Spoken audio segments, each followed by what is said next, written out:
ஏன் அப்படின்னா மெய்ப்பனுடைய மந்தையில் இருந்தா ஒரு பாதுகாப்பு, ஒரு பராமரிப்பு, எல்லாத்தையும் பெற. அதை சொல்ற கர்த்தரின் மெய்ப்பனா இருக்கிறார்.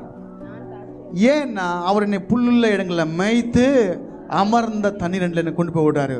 நல்லா பாருங்க, புல்லுள்ள இடம்னா நம்மளை எதில் மேய்க்குன்னு அவருக்கு தெரியும். எதில் மேய்க்குன்னு அவருக்கு தெரியும். இந்த ஆண்டில் உங்களை எப்படி நடத்தணும், உங்களுக்கு என்ன ஃபீட் பண்ணணும் கர்த்தருக்கு தெரியும். அமர்ந்த தண்ணீர் என்னன்னா குழம்பி போன தண்ணீர் இல்லை, கலைக்கு விட்ட தண்ணீர் இல்லை, தெளிந்த தண்ணீர், சமாதானத்தை குறிக்கும்.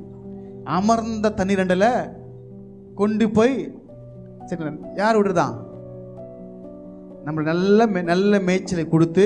நல்லா பாருங்க, இஸ்ரவேல் ஜனமே நீங்கள் தான் ஆடுகள்னாரு. அவர் தான் மெய்ப்பன். அவர் நம்ம இந்த ஆண்டில் மேய்க்க போகிறாரு.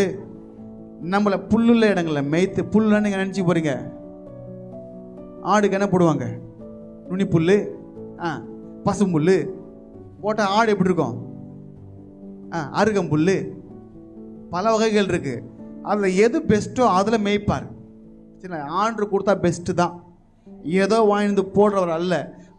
உங்களை மேய்க்கிற மேய்ப்பர் நல்லவர், உங்களுக்கு நன்மை செய்கிறார்.